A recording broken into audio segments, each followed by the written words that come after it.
تەندروستی کەرتێکی گرنگ پەیواز بە ژیانی هەر هەمومانە. ئەم کەرتە لە هەرێمی کوردستاندا لە ماوەی 4 ساڵدا هەنگاوی گەورە و گرنگی بڕیوە. لەوانە کۆنتڕۆڵکردن، لەوانە کەمکردنەوەی خەرجیەکان، زیادکردنی داهات و باشترکردنی کوالیتی و خزمەتگوزاریەکان. لە هەرێمی کوردستاندا بنکەکانی تەندروستی بەم شێوەیەن. 135 نەخۆشخانە هەیە کە 83 دانیان حکمیە و 52 دانیان تایبەتن بە کەرتی تایبەت. هەروەها 1047 بنکەی تەندروستی هەیە کە 162یان لە سەنتەری شارەکان و 331یان لە قەزاکان و 116یان لە ناحیەکانن. هەروەها لە گوندەکانیش 419 بنکە بوونی هەیە. تایبەت بە سەنتەری تایبەتمەندی پزیشکی 53 دانە هەیە لە هەرێمی کوردستاندا. لە هەمان کاتدا هەڵگرتنی کۆگا و بۆ دەرمان 122 دانەیە ژمارەیان. لە هەرێمی کوردستاندا کەرتی تەندروستی چ گۆڕانکاریەکی بەسەردا هاتووە؟ چۆن و بە چ ڕێگایە کۆمەڵی قەیران تووشی ئەم سێکتەرە بووە؟ ئایا چۆن حکومەت پاڵپشتی تەواوی ئەم کەرتە کراوە؟ دەمەوێت بە دوواداچوونێکی مەیدانی لەسەر کەرتی تەندروستی و وردەکاری تەواو و زانیاری بەرچاو بۆ ئێوەی بەڕێز بخەمە ڕوو. کار دەکەین بۆ باشترکردنی کەرتی تەندروستی گشتی و گەیاندنی خزمەتێکی باشتری تەندروستی بە هاوڵاتیان و هەوڵی جێگیرکردنی سیستەمی بیمە یا خوددڵنیایی تەندروستی بە پێی پێوەری گونجاو بۆ دۆخی هەرێمی کوردستان دەدەین. هەروەها کار دەکەین بۆ پێشکەشکردنی ڕەشنووسی یاسای مافی نەخۆش و ڕێخستنەوەی ماف و ئەرکی پزیشکان بۆ پاراستنیان لە هەر دەستدرێژیە.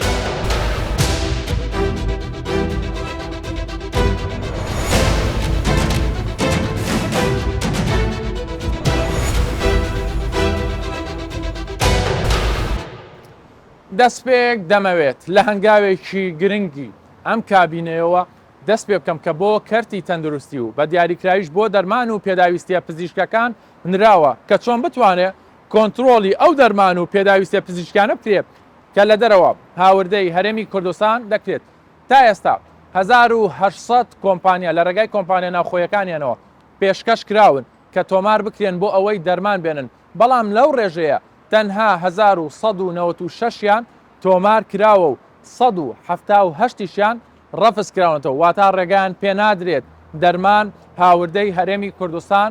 بکرێن. لە هەمان کاتدا تاکو ئێستا زیاتر لە 3000 جۆری دەرمان و پێداویستی پزیشکی لە سیستەمی ئەم بەڕێوەبەرایەتیە تۆمار کراون و زیاتر لە 3700 پێداویستی و دەرمانی پزیشکیش لەژێر پرۆسەدان کە چۆن بتوانێت ڕێگاپێدانیان وەربگیرێت بۆ ئەوەی ئەو دەرمان و پێداویستە پزیشکیانە هاوردەی هەرێمی کوردستان بکرێت. ئێستا لە ڕێگای سیستەمێکی تەندروستی نێودەوڵەتیەوە، چونکە ئەم بەڕێوەبەرایەتیە بە فۆرمێکی نیشتیمانیەوە کار لەسەر تەواوی وردەکاریەکانی دەرمان و پێداویستی پزیشک دەکات کە لە دەرەوە هاوردەی هەرێمی کوردستان دەکرێت. تەنها لە 33 وڵاتەوە بۆی هەیە کۆمپانیا ناوخۆیەکان دەرمان و پێداویستی پزیشکی بهێنە هەرێمی کوردستانەوە.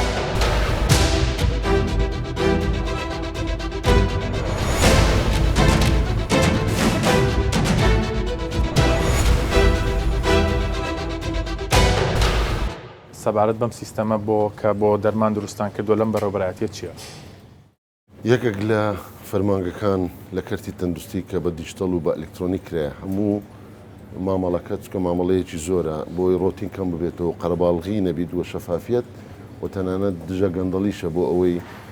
عەدالەت هەبی لە نێوان کۆمپانیەکان، کامیان زووتر ڕێگەپێدان وەردەگرێت، کامیان زووتر پشکنین تەواو دەبێت بۆی ساختکردنەوەی دەرمانەکە لە ناو بازاردا لە ڕووی عەدالەتەوە، یعنی هەمووی وەکو یەک بێ، نەک دەرمانێک تاخیر کرێ دەرمانێک زووتر بێت. سیستەم حکوم دەکات. سیستەمەکە لە سەرەتاوە لە شوێنی خۆیەوە کۆمپانیا بەبێوی بێت سەردانی فەرمانگە بکە، خۆی تۆمار دەگات، ئەسڵەن ئەکاونتی خۆی هەیە، واتە هەر ئەوەیەک یوزەرێک خۆی هەیە، کۆمپانیایەک بێ دەرمان هاوردە بکات و یان بینێتە پشکنین و ڕێگەپێدان کە ئەمە دوو قۆناغ یەکەم ڕێگەپێدان بەلایەنی زۆری 3 ڕۆژە، لە 1 ڕۆژ تا 3 ڕۆژ ڕێگەپێدان وەردەگرێت، دواتر پشکنین و ئیجراعاتی فحص و تا دەگاتە ئیطلاقی سەرەواتە مۆڵەتی بەکارهێنان کە بچێتە ناو بازار و شوێنە گشتەکان بتوانین بەکاربێنین، ئەویان لە 15 ڕۆژ تا 30 ڕۆژە.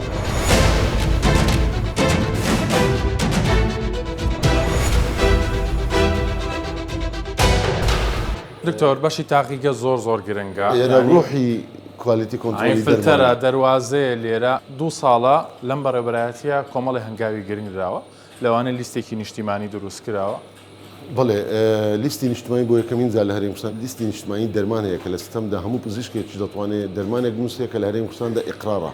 واتە پەسەندکراوە ئەم دەرمانە بەکار بێت چکان دەگزات دەرمانێک هەیە کە هاوڵاتی بە دوای دەگرێت ئەسڵن ئەو دەرمانە نایاساییە یان دەرمانە لە هەرێمی کوردستاندا ئیقرار نیە ڕەنگە لە وڵاتێکە ئیقرارکرا بێ بۆیە ماوە دەرمانی نوێ دەردەچێت ئیقرار دەکرێت لەلایەن لژنەیەکی باڵاوە لیستی نیشتمانی گرینگە چکە ئەگەر بابەتێکی پزیشکی لەناو لیستی نیشتمانی نەبێ ئەسڵن هەر مامەڵەی پێ ناکرێت یعنی وەرناجێ پشکنیشی بۆ ناکرێت. ئێمە لەم بوارەدا زۆر کاری یاسایی و بنەمای یاسایی بۆ دانرا بۆ نمونە بۆ یەکەمین جار ڕێنمایی چۆنیەتی پشکنین و هاوردەکردن و تۆمارکردن و هەمووی لە ڕێگەی ڕێنمایی ژمارە 9 لە ساڵی 2023 دەرچوو ئەمە وەکو دەستورێک بۆ دەرمان بەکاردێنین هیچ تێدا نهێشتەوە هەموو شتێک هەموو بابەتێکی تێدایە لەسەر دەرمان هەموو ئەم هەنگاوانە بۆ ئەوەیە کە بەتەواوەتی ئەمانە کۆنتڕۆلی هەموو دەرمان قۆناغی چاکسازیکردنە لە بواری دەرمان و پێداویستی پزیشکی بۆی دەرمانێکی سەلامەت و کاریگەر و کوالیتی بگات بە هاوڵاتی. ئەم بابەتە زۆر گرینگە کە سامپڵ وەردەگیرێت بۆ یەکەمین جارە کوالیتی کۆنتڕۆل خۆی ئیندیکیتەرەکان یان موادە ئەولیەکان بەکاردێنێت موادی ئەولی نابێ کۆمپانیا بێ حکومەت خۆی دەبی موادی ئەولیەکەی هەبێت بۆی پشکنینی کۆمپانیەکان بکەن نەک کۆمپانیا خۆی موادێک بێنێت و فحسی خۆی پێ بکات بۆیە موادی ئەولی لەلایەن کوالیتی کۆنتڕۆلەوە دابین دەکرێت بە سوپاسەوە بۆ ئەنجومەنی وەزیران پاڵپشتی و پزیری دارایی ئەم بابەتەی کردو بۆ دابینکردنی و پشکنەکان سامپڵەکان وەردەگرێت و یەکەمین جاریشە من دەمەوێت پێ بڵێم کە ڕفرەنسی نێودەوڵەتی یان سەرچاوە نێودەوڵەتیەکان وەکو پشکنینی سەرەتایی بەکاردێت بۆی مامەڵی پێ بکرێت ئەنیەوە نزیکەی 33 سەرچاوی عالەمی هەیە ئەگەر دەرمانێک ئەو سەرچاوانەی نەبێت و پاڵپشتی نەبێت دەرمانەکە مامەڵی پێوە ناکرێت.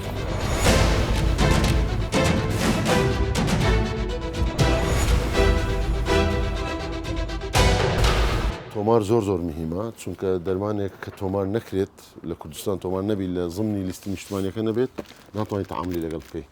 لەبەرەوە تۆمار پرۆسەی بەردەوامە دەبی بەردەوام دەرمانی نوێ تۆمار دەکرێت تۆماری کۆنیش دەبی عادەی تۆمار بکەوێت ئەنجا هەم بابەت یعنی دەرمانەکە ئێمە پێداین ئایتم هەم مەسنعەکەی کارگەکەی لە هەموو دنیادا کارگەکان هەیە کە دەرمان دروست دەکەن و دێنن لە ڕێگەی کۆمپانیەکان هەدەفەکمان هەیە لەو عادەیە یان بڵێن دووبارە تۆمارکردنەوە بۆ کەمکردنەوەی زۆری و بۆری دەرمانە لە هەمان بابەت چونکە خۆت دەزانی زۆر جار هاوڵاتی سەیر لێ دەشێت دەڵێت 100 نوع پاراستۆل هەیە 100 نوع ڤۆڵتارین هەیە 100 نوع فلان دەرمانەیەوە نیە بۆی کەم بکرێتەوە و لەسەر ئەساسی کوالیتی بی لە ڕێگەی ئەو ڕێنمایە نوێی کە ئێمە دەرماهینەوە باسم کە ڕێنمایی ژمارە 9 لە ساڵی 2023 عادەی تۆمار دەکرێت تا ئێستا نزیکەی 140,000 دەرمان لە هەرێمی کوردستان ئیقرارە پەسەند کراوە لە لیستی نیشتمانی بەڵام 140,000 لەوانەیە بگاتە نزیکەی 349,000 طبعا بابەتی پزیشکیشە لۆ لە بەرەوەی هەمان دەرمان لەوانەیە 10 جۆری هەبێ بە ناوی تیزاری 10 کۆمپانیا هەیبێ بۆیە دەگاتە نزیکەی 349,000 بابەتە پزیشکیەکانیش ئەوەی کە بەکاردێت و فڕێ دەدرێت و گۆز و ماسک و ئەوانەش اینجا عادەی مەسنعەکان 1746 مەسنع لێرە تەعاملی لەگە کراوە ئێستا عادەی تەزیل کراوە نزیکەی 1200 تەواو بووە تۆمار کراوە ینی ئەپروڤی کردیا پەسەند کراوە بەڵێ ئەوەی کێشەیە 176 کارگە ڕەفز کراوە کارگەی نێودەوڵەتی کە خاوەنی دروستکردنی و دەرمانەی ڕەفز کراوە ڕجێکت کرایە لێرە لەبەرەوەی پەیڕەوی ڕێنمایەکانی هەرێمی کوردستان ناکات دوور کراوەتەوە بە دوورخستنەوەی ئەو کارگەیە تۆماری ئەو کارگەیە ئەو دەرمانە لە بازار نامێنێت ئەوە یەک کە لە چاکسازیەکانی دەرمان 324 پێندینگە تا لە پرۆسەیە لە پرۆسی ئەوانەش لەوانەیە بەشێکی ڕجێکت کرێت بەشێکی پسند کرێت ئەمە پرۆسەی بەردەوامەوەی دەیبین دەستخۆشیانێ دەکەم کە عادەی تەزیل و هەمووی ئەولیاتی هەیە لێرە باشە جەنابی وەزیر تازە کراوەتەوە کاری سەرەکی ئێوە چییە لێرە؟ خۆی ئەمە لێرە سێ ئیشی ڕئیسیمان هەیە لەو قسمە یەکیان تەزیلی کارگەکانی دەرمانە هەموو ئەو کارگانی کە دەرمان بەرهەم دێنن ئەمە لێرە تۆماریان دەکەین تەعام بە پێی ستانداردی خۆمان ئیشی دووەممان تۆمارکردنی بەرهەمەکانە هەرچی بەرهەمەک بێ ئەنجا دەرمان بی پێداویستی پزیشکی بی تەواوکەری خۆراکی بیان بەرهەمی جوانکاری بی طبعا ئەوەش گایدلاینێکی دوور و درێژمان هەیە بە پێی ستانداردە جیهانیەکانیشی لەسەر دەکەین ئیشی سێممان دانانی نرخە ئەو بەکمان هەیە نرخدانانی هەموو بەرهەمەکان ئەوانەی کە دەرمانە یانیش ئەوەی کە دۆژی فۆرمی هەیە کە دەچێتە قالبی یا ئەمە تەواوکەری خۆراکی یان بەرهەمی جوانکاری من دەمەوێت لەو شاشەیە بە هاوڵاتیانی خۆشەویست بڵێن بە پێچەوانەی ئەو پرۆپاگەندانەی کە دەیان کرد و دژایەتی پرۆسی چاکسازیان دەکرد دەیان گوت دەرمان گران دەبێت دەرمان 14,000 ئایتمە دواتر بەڕێزت هەموو لیستەکان وەرگرە هەمووی لەسەر ستیکەر نرخەکە دانراوە ئەو نرخە بە جیاوازی ساڵانی پێشوو لە 115 تا 120 دابەزینی بۆ کراوە.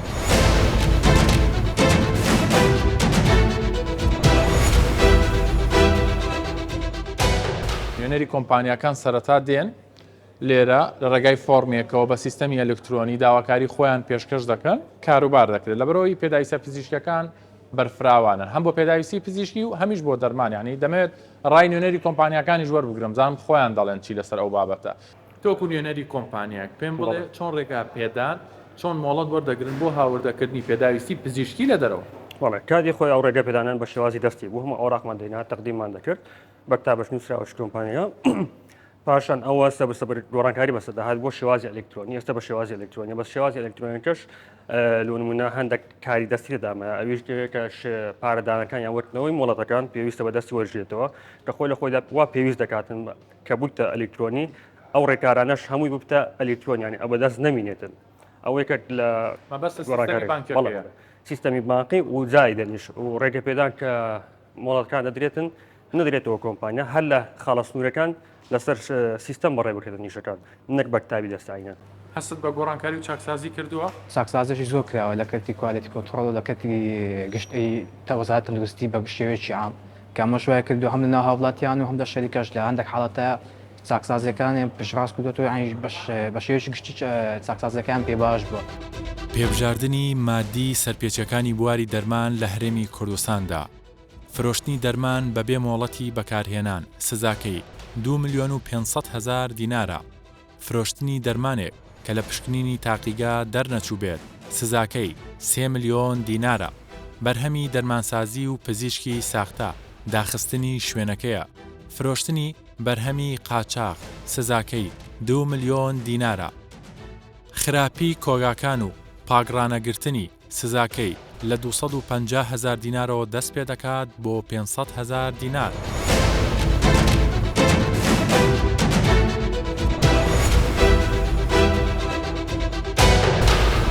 ئێرە یەکێک لە کۆگاکانی دەرمانە بەس لەلایەن کەرتی تایبەتەوە سەرپەرشتی دەکرێت.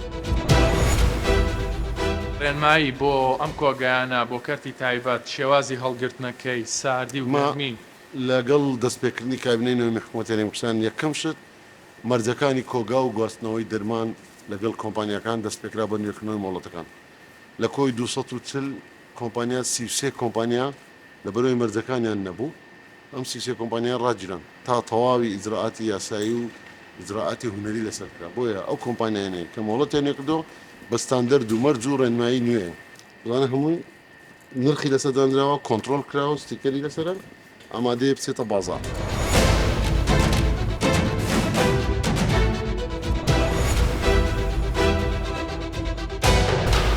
وەکو سەرپەرشتیاری کۆگایەکی دەرمان ئێوە لە دەرەوە دەرمانێنن کەرتی تایبەتن ڕێنمایەکانی حکومەت چییە بۆ کۆگاکردنی دەرمان لایەن کەرتی تایبەت و کە ڕێنمایی بێوادەن وت هەز بە چ جیاوازیەکتان کردووە لە ڕووی کوالیتیش و نرخی دەرمانیشەوە بە جدی لە چەند ساڵی ڕابردوودا کوالیتی دەرمان بەڕادەیەکی زۆر باش بووە ئەوش جێگای دەستخۆشیە بۆ حکوومەتی هەرێمی کوردستان و هیوادارن کە باشتریش بکات لە ڕووی نرخەوە ئەگەر دەرمانێک پێش چەند ساڵێک بۆ نمونە نرخەکەی بە 20,000 بوو بێ ئێستا نرخەکەی بە 15,000 بە 14,000 یان نرخەکەشی دابەزی و کوالیتیەکەشی بەرز بوو ئەمە وایە لای ئێوەش بەلێ لە هەموو شوێنەکە وایە دەتوان بن بە گشتی نەک سەبارەت بە شەریکەی خۆمان بە گشتی 180 نرخی دەرمانی ئەرزانتر بووە لە پێشتر ئەوەش جهودی حکوومەتی هەرێم بووە تاپان ینی ئیشێکی باشی لەسەر ئەو مۆزوع کردەوە بەڵام لە هەمان کاتدا تەسیرێکی زۆریش لە شرکات دەکات چونکە ئەتو کە دەرمان داخل دەکە پارێکی زۆر سەرف دەکە بگرێت لە وڵات بۆ نمونە مەسەنە ئێمە لە فەڕەنسا و لە ئیتالیا و لە ئەڵمان دەرمانەکانمان دێتە تاکو دێتە ئێرە ئەو مەسافەی هەناردنی دەرمانەکە تەمەن تەسیرێکی زۆری لەسەر نرخی دەرمان هەیە. سیستەمی ئەلکترۆنی ستیکەری دڵنیایی جۆری دەرمان و ئامڕازی دژە ساختە شێوازی ئۆڤلاین لە ڕێگای موکناتیزی دژە ساختەی دانراوی ئامڕازەکەوە پشکنین بۆ دەرمان و ستیکەری لێدراو دەکرێت ڕەنگی سەر ستیکەرەکە دەگۆڕێت بۆ ڕەنگی ساوس هاوڵاتیان دەتوانن شێوازی ئۆنلاین لە ڕێگای سکان کۆدی سەر دەرمانەکەوە دەتوانێت زانیاری تەواو لەبارەی دەرمانەکەەوە وەربگیرێت بە زمانەکانی کوردی و عەرەبی و ئینگلیزی و ناوی دەرمان و نرخ و ماوەی بەسەرچوون و تەواوی زانیاریەکان لەبارەی دەرمانەکەەوە. لەسەر ستیکەرەکە نرخی دەرمانەکە نووسراوە و لە تەواوی هەرێمی کوردستان دەبێت بەو نرخە ئەو دەرمانە بفرۆشرێت. بە هۆکاری بەکارهێنانی تەکنیکی تایبەت و پێشکەوتوو ناتوانرێت ئەم جۆرە ستیکەرە کۆپی بکرێت لە ڕێگای ئەم ژمارە مۆبایلەوە لە کاتی بوونی هەر کێشەیەکدا سکاڵا تۆمار بکەن.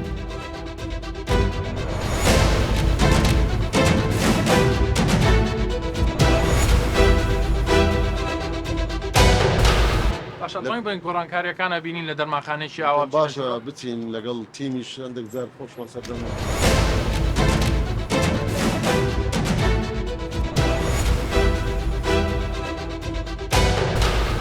ئەو هەنگاوانەی کە لە چەند مانگەکانی زۆر بە چڕی کارتان لەسەر تانەوێت دەرمانی قاچاق نێ تانەوێت دەرمانی کوالەتی بەرز بێت لەسەر و هەمووی کە بۆ خەڵک زۆر گرنگە نرخی دەرمانە ینی چۆن لەم دەرمانخانەیە دەرمانێک بە 5,000 دینار بێ لە دەرمانخانەیەکی تریش بە هەمان شێوە بە 5,000 بێ. طبعا پێم خۆش بڵاتین ئێرە چکە ئێرە ئەندیوزەرە ئێرە لە بۆ هاوڵاتی ئێرە دەبینیت ئێرە یەکەکە نمونونەکە لە دەرمانخانەکان ئێمە لە چاکسازیەکانی دەرمانخانەکان هەموو بابەتێکمان تێدا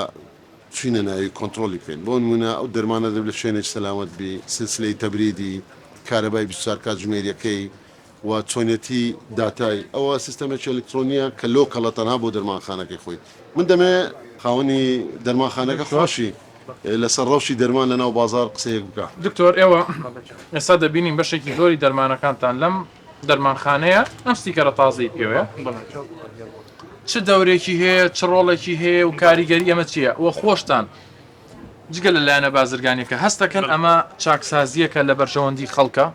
طبعا بخيراتني جنابي دكتور تكون لقل جسامي ساريش طبعا او ستيكر نويا زورشتي يعني لو نخوش طبعا او كما بعضكين حمولا يعني مصلحتي نخوشه لبروي وكو الصيدليه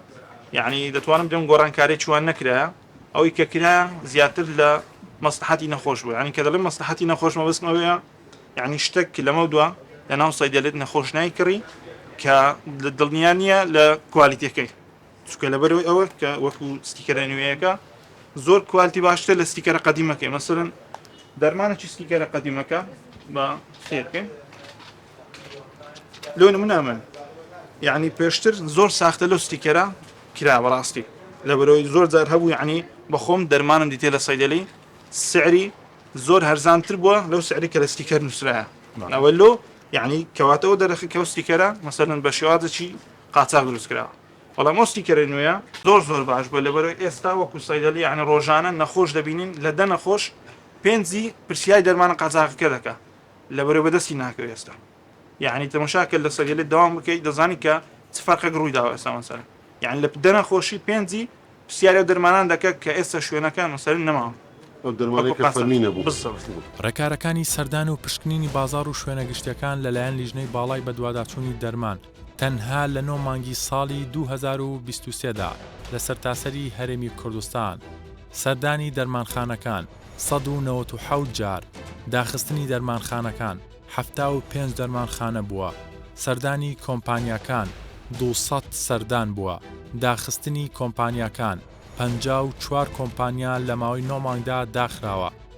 کۆگای دەرمان سەردانیکردن 75 جار و داخستنی کۆگای دەرمانیش 28 کۆگا بووە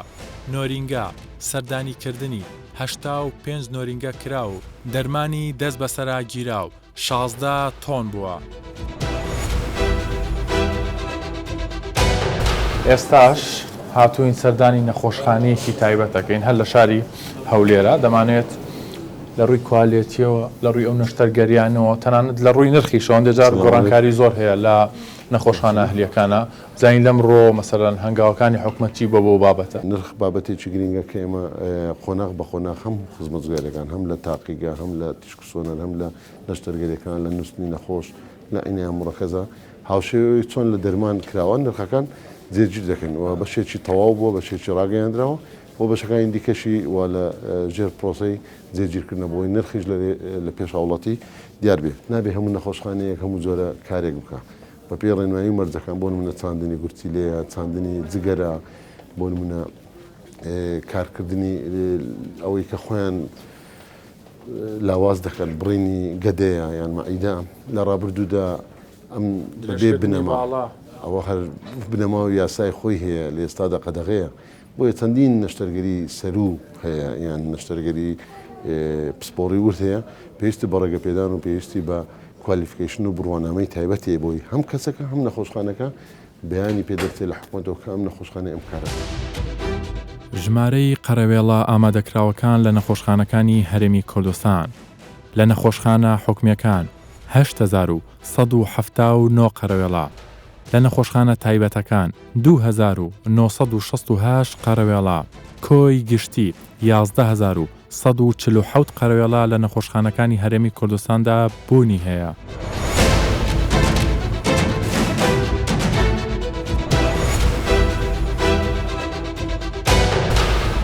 طبعا لێرەوە پۆڵین دەکرێن دەچێتە و قاوشەکە زۆر باری گەرمەیان دەچێتە ترۆما ئەوەی برینداربوونەکەیان دەچێتە یەڵۆزۆن ئەوە نەخۆشان هەمووی تەواڕیە بۆیە بەشەکان و دیزاینی نۆژێنکردنەوەکە ئەوەی من باز دەکەم لە هەموو نەخۆشخانەکانی هەرێمی کوردستان ئێستا فریاکەوتنەکان سیستەمی پۆڵینکردن و سیستەمی ترۆما و سیستەمی باری سارد جیاکراوەتەوە پزیشکی پسپۆڕی فریاکەوتن ئیمەرجەنسی مێدیسن دەیانبینێ بە بەرپرسار کاتژمێری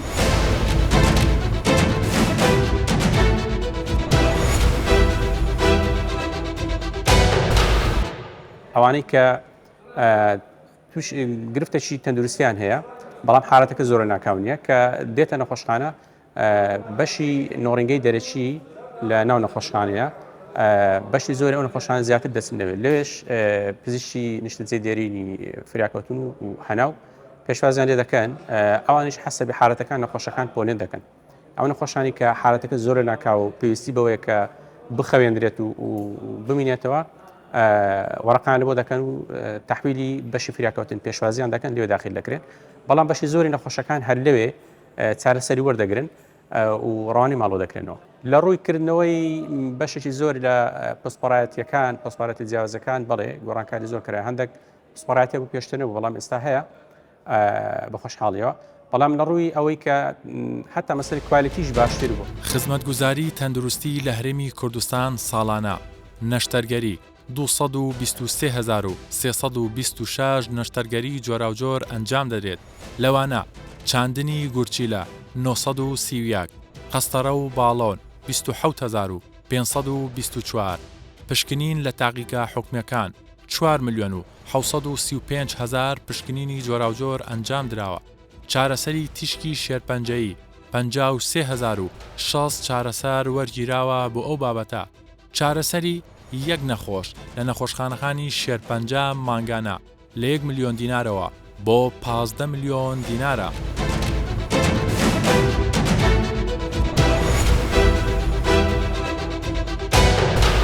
ئێوە کار و چالاکیەکانی خۆتان چۆن لە نزیکەوە سەردانی ئەم نەخۆشخانە کە نەخۆشە گوێی لێگرن داواکاری هەیە ئەمە چۆن لە کار و بەرنامەکانی خۆتانە جێگاتان بۆ کردوتەوە؟ زۆر سپاس وەڵام من هەر بەخۆم حەزم لە یعنی دائما مەدانیە جەولەی مەدانی ئەوەی کە بە دیتن و بە سەردان دەیبینی و تێدەگەی و وەری دەگری جیاوازە لەوەی کە لەسەر ئۆفیس دابنیشی تەنها بە وەرەقە بنووسین بۆیە بە بەردەوام